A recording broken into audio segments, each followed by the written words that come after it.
نفتن سنين جدا ولا إلى راتس بقنا جان نفتني ولسه كنا تهاندو فينا إن شاء الله سكنتا إذا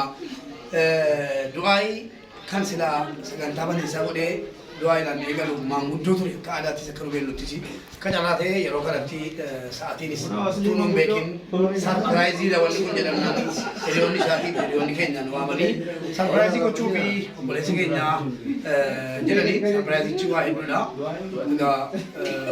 أنا سوالن يرومبتو كنا في سكنتا نمبر كله مالي سلا وسونا موني والغاني نانه كله أنا تيجي تونا توه كنا تاه تودي سكنتا بني سمرا يلا تبغى مين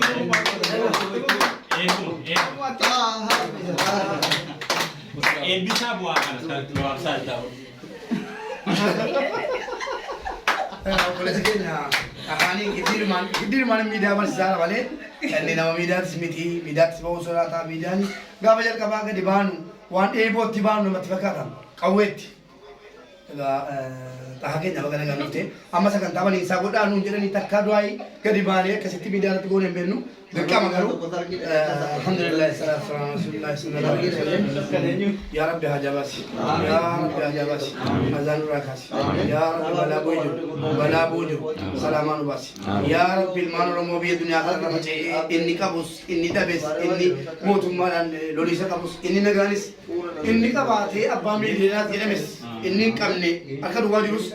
Bakatir mobil ke sana, ya Rabbi mata kana bacis, ya Rabbi biya ke biya nagam, ya Rabbi umat umu amahe biya nagam sama tayang, ya Rabbi ulit kab, ya Rabbi rakko sapuri, ya Rabbi rakko ke jabul, ya Rabbi Allah dubarto tadi ranjang, warna biya nagam sama kati, akan tani tejira ta, ya Rabbi haja sabasi biya tulis, ya Rabbi biya nagatanan, ilmina ma biya go tab, ya Rabbi biya ke nagabul, akka fete akka numalut, ya Rabbi biya ke nagabul, Allahumma salli. Egan akan berjaya. Boleh mungkin ya. Namun heduni amuayu anas dapat deh mana nih gajul wante bi. Kanaf gabab sini sekanta banisa kesiti gabab sini. Kanaf boleh mungkin ya hedu tu asti mulut tu. Sekanta kan an cara kabisa tu na ega ciu koti bayar tiga mana. Kanaf boleh sekian ya oro giftar kan amata mereka asal tae alkan injenne guyan jenne ilman oromo guddi surati follow gochisu akasumas barnota adda inni makansa oro giftar follow gochisu atau male oro giftar akagotitti wallahi tu yoro ballana kene male akasitti ibsun nanno ugarabbi bachula anaf nama galata jechuun immoo yeroo ammaa kana silas gara tiktookii ti yookiin giftii namaa kennu yookiin immoo waan ta'e wayii namaa gochuudha nama galata jechuun tiktookii irratti miti lakki ana biratti immoo kanaa miti ani finni giftii walii kennu maal otoo hin taane oroo giftaan anaaf obboleessa kooti hedduun itti gammada yaada bilchaataa anaaf qooda waa hedduu nama na gorsu jireenya illee walumaa wajjiniin naannoo tokko biyya tokko keessa kan jirudha oroo giftaan anaaf madaala hin qabu galatoomii malee waan an gochuu fi danda'u yookiin immoo waan an jedhuu hin qabu angara kootii maqaa hordoftoota isaatii fi maqaa hordoftoota ana jala dhuftaniitiin galatoomii akkasiin naa jettan barbaada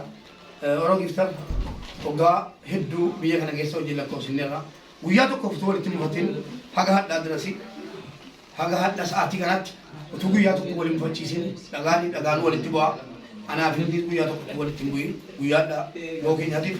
baay'een gammada guyyaan hadha immoo guyyaa sarpiraayizii obboleewwan isaa kanan keessa hin jirre ga'an cubbuna jaalala keessa hin jiru qophii kana keessa tun jiraadhe sila qopheessee fi natti tola fooloo kuma dhibba lama bara tokko malee lolisa tokko malee ajandaa tokko malee utuu namaaf nama walitti hin buusin utuu ajandaa wayii namni yeroo fooloo guddifachuu jedhe akkuma nu beeknu akkuma an beeku waan ta'eef girgirriin barbaachisaadha. Girgirriin yeroo uumame fooloon hin guddata kana walumaan beekna waan ta'eef wanti tokko sammuu jiru. Oroo giiftan immoo waan tokko girgirrii kana malee kana hundatti bilisa ta'e ilmaan Oromoo fooloo gochiisuu fi akka jarri beekamtii argatan tokko isaati namni waan qabuun gabaabaa jedha Oromooni. Namni waan qabuun gabaabaa. Mucaan kuni qaxxaamuraan hin guddanne taa'ee ilmaan Oromoo maaliyoon godhe ilmaan Oromooti waan tokko gochuu danda'a jedhee itti yaadee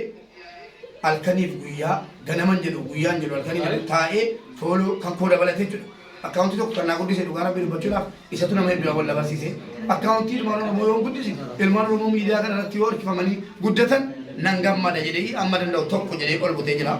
هقول توم من جراني وايرو يفتح بتشوف في غرب بيجي جتونا هكذا تكوا شو كذا كذا راتي مو سكنتا ساتي في gamma chuko wala rabu e sunis gamma chuda kunis gamma chuda jere tan stangame angara koti asuma tanga babsa manne ka doktor asli abdi muhtar ibsa doktor Hussein oro family akasuma ready adami na monne du stargamu saganta kana amana tae gastir mana tae hordova sinimmo online dan hagalu matti tap tap gola share gola namonni hedun duftari jirtu gara toma share golati mucha kana wan jebe su kamnu jebe fatu kamna kanaf an akana ma guya kula afur busy te tek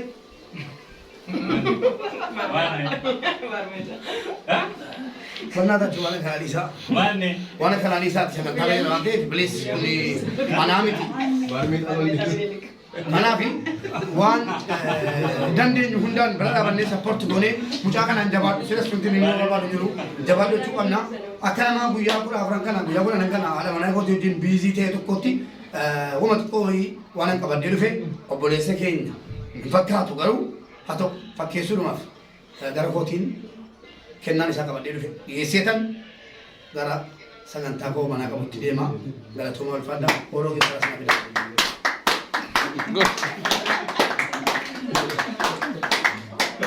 كوي أورو كتير نعم خليفة ميجر كانت توقع ورو كيف تروح خليفة بابور جرول تجيتنا وما جرول تجيت هم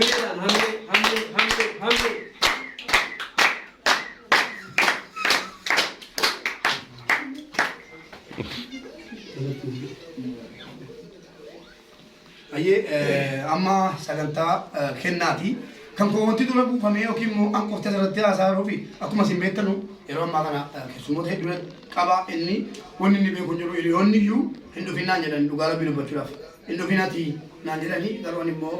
أجا أكو ما بيكم وان تكفاي كل ده غادي كابو دكامرو فوق كابي دنو في دارا كنا نوابر egal kau jom tutu kenya kena mubarak jechura fidel fe hundi ke seno jechura ah لا لا لا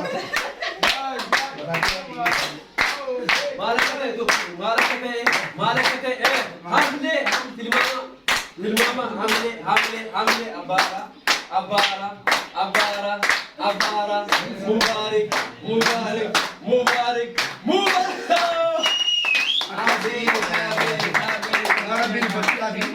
wannan keessa kan qabadde dhugaa mana kaasetan manni ko diman isa kilomeetira meeqa baadhee mataatti fiduun ko asitti si gargaara osoo jirru jedhanu diduun ko anaaf horoo giiftaroo khaliifaan ulfaataan akka barcuma kana tun ta'in barcuma kanaa ol mataatti miti osoo danda'ame dugdatti akka daa'imaa hidhadhee fi fidee dhufe natti tola kun isaa malee tun ta'in haala sagantaa manaa qabuu fi qophii adda addaa mana keessaa qabuun wal qabatee xiqqoo harkis na laaffate kanaaf horoo giiftara ilmaan oromootiif waa iddoo hojjette galatoomii jedheen maqaa daawwattoota keetiif maqaa daawwattoota keetiif barcuma ergasii inni taa'u ala jambi godhetanii isa kanarra akka inni taa'u barbaade siniin jedha barcumichi immoo xiqqoo barcuma alaabaa abbaa gadaa bakka agariyyuu amma gara booddee egal asuma jechura ترى تيسي سيجا قوت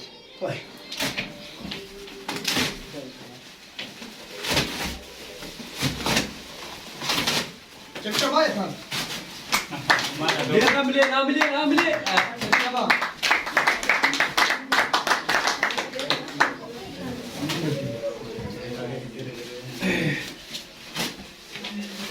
Karena bola dulu ya, kau aja.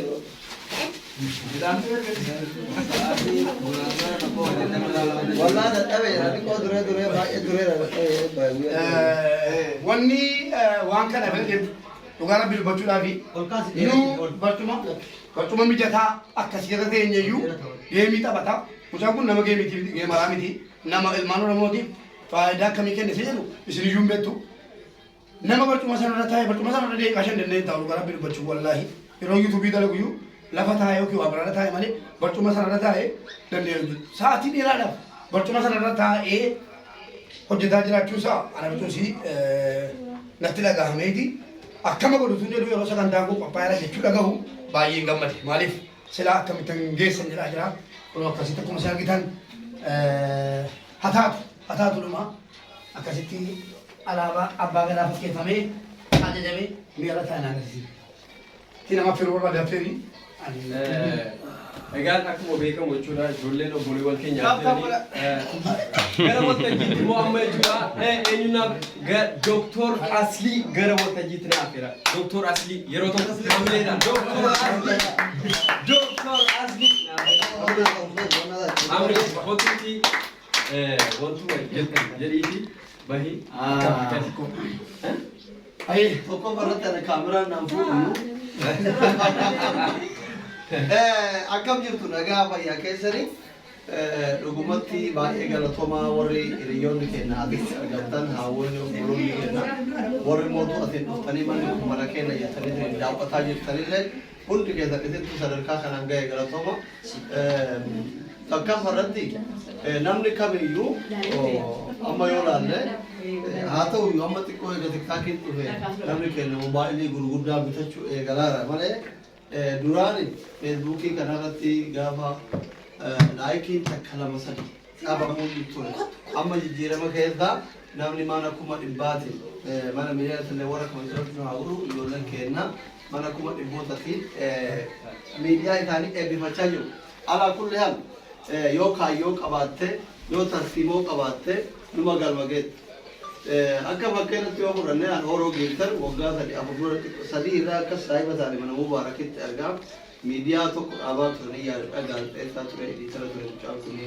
yuutuubii yaalee ture miidiyaa yaalee ture kara feesbuukii aktiivistii yookiin milaatanyaa kaasii kanallee yaalee ture kana hundaayyuu dhiisee aboo hawaasuma kiyya kana kaas jiru ka kaayiroo kana tajaajila jedhee yeroo shamarran keenya fikirii jaalalaa kana barachuuf filima hindii barbaadan saani eelee nu tolchaa ture diishi እና achirralee amma karaa qilleensatirralee uummata kiyya tajaajiluu qaba uummanni keenya waa'ee miidiyaa maaliif hin baranne jedhee asitee anamma akka mataa kiyyaatti takkaa nama leen hin jenne isa Oroo Giiftar an akka kilaba Arsenaalitti ilaala kilabni Arsenaal taphattoota xixiqqoo kana bitee leenjisaa hin gurgura waancaan kaasu inni fidee haaroo kana hin leenjisaa leencini uffinna galata qaba dhugaa rabbiitti annamni mana isaatti guddate warra leenjanii lama naa kenna jedha dhugaa kudhan sagal kanaa kenna jedha ijoollee mana isaatti takka jedhanii bismillah jedhanii fooloo eegalu kana jechuun maal obboleessi kee namni kee bakka hunda yoo jiraate sigaa yoo obboleessi kee guddate hin guddatta atillee amma inni asitti waa'ee akkitti giiftii kana akkitti fooloo guddisan akkitti miidiyaa fayyadaman barsiise guyyaa tokko yookiin mubaarak bira qabu kireedi bira qabu yookiin abdulsa bira qabu yookiin ala bira dhaqa maaliif bu'uurri waan sanii isaa jechuudha. So kana baay'ee haa galatoomu yoo ani mootu hin beeytanii harka jabaadha waa fudhachuu malee waa kennuun beeku hoomaan finnee fi doktoriidhaan nama waggaa 27 chaanatti barate xiyyaafuree jireenya dhuunfaa eegalaa raadara laalena fallaaqii ka'oone ambassaa dullatti yoo dhukkubsataan dhiyoo kana kana keessaa jira saphaaloo sanuu boromsaan taphaa jira amma doktoriin maa waa fiddee dhufee fiduu dhabee yoo waan jettanii nama waggaa 27 barataa turedha doktoriiti waa fiddee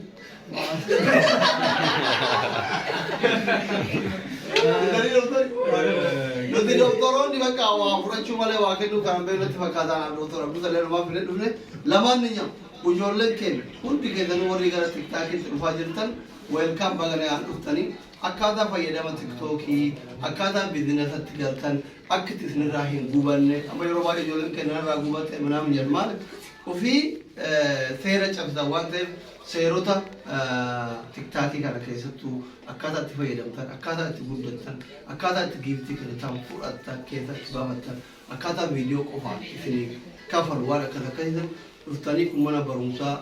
tiktook ijoollee oromooti waan ta'eef yoo barattan baay'ee natti tola isa qofaa miti ijoollee sallee oroofaan bidin jira maatii shawuu jira fu'een asii jiru malee jira ijoollee afurmoo shantu jira muraasa iyyuu jaruyyuu mana barumsaa namni mana barumsaa bakka biraatitti yoo argitan mana barumsaa shan diidama dhibba kuma jira nuti afurmoo shan qabna shana kana deemtee ka ganamee barbaadu warra sagantaa ganama ka galgalee barbaadu warra sagantaa galgalaa biratti yoo baratte yoo obboloota kee jabeeffatte baay'ee natti tola galatooma bakki manni dabbaa qucibligii wal quraa oolina kota akkalee xiqqoo waa baradhaa lamaalata haallo taankii waddaachuu Galatoom. Okay. Masa kita sudah marah. Ibsa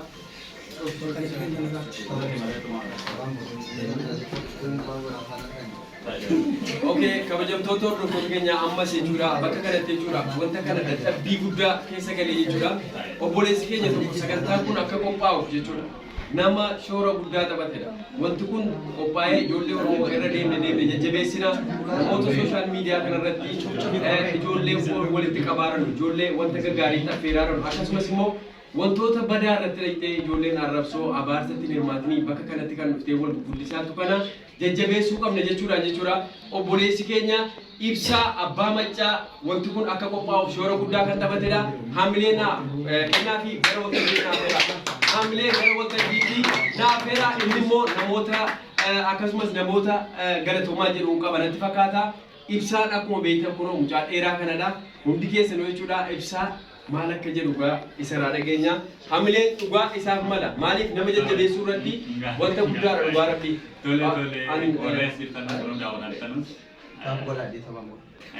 sagantaa kana qopheessuu kan barbaachisee fi gaa mubaarkis dubbateera asliinis dubbateera ijoolluma gara miidiyaatti faaran kana jajjabeessuun ijoollee kana jajjabeessuun dirqama maaliif akka ammaas dubbataa ture yeroo duraanii namni keenya miidiyaadhaan waliin beeku ture dhiheenya kana namoonni keenya gara miidiyaatti dhufaa jiru kanarratti immoo hawaasni callisee ilaaluu hin barbaanne maaliif namoota miidiyaarraa namoota gurguddaa qabaachuun gaafa rakkoo gaafa dhukkubaa gaafa gama adda addaatiin gaafa rakkoo siyaasaa gaafa kamillee namoonni keenya miidiyaarraa bakka gurguddaa jiran sagalee ta'u jechuudha hawaasaa fi hawaasni keenya yeroo baay'ee sagalee dhabuudhaan beekama sagalee namoota miidiyaa duuba jiran illee gara fuulduraatti namoota gara miidiyaa fiduutti illee wanni kun barbaachisaadha jenneetiyyuu namoota muraasaan mari'annee sagantaa kana qopheessine jechuudha. Gamanumaan innis 200 waan galeef kanaan wal faana taane sagantaa kana qopheessine yeroo sagantaa kana qopheessinu keessatti namoota adda dureedhaan na waliin hirmaata turan keessaa abbaa fi caakuun nama jira abbaa qabeenyaa as magaalaa Kaayirooti maama isaanii abbaa nagaa akkasuma mubaarik namoonni kun yaada fidanii kennaa garaagaraa illee fakkeenyaaf teessoo kana mubaarik yoo xiqqaate qarshii 5,000 oliin bitee fidee akkasuma kennaan garaagaraa ni jira ijoolleen biyya karaa keessanii illee waan adda addaatti ergaa turtan maallaqaatti ergaa turtan namoonni baay'een jirtu kennaa keessan ana bira qaqqabeera amma gara isaaniitiin kan qaqqabsiisee jiru galatooma ulfaadha akkasuma ijoollee keenya ammas Oromoo giftarii hordofanii karaa TikTokii faaranuu fi yeroo gabaabaa keessa sagantaa adda addaa ni goona Oromoo giftarii yeroo gabaabaa keessa miiliyoona galees immoo innis kan ijaaru jabeessu ta'a jechuudha. Amaanaatti kennannaa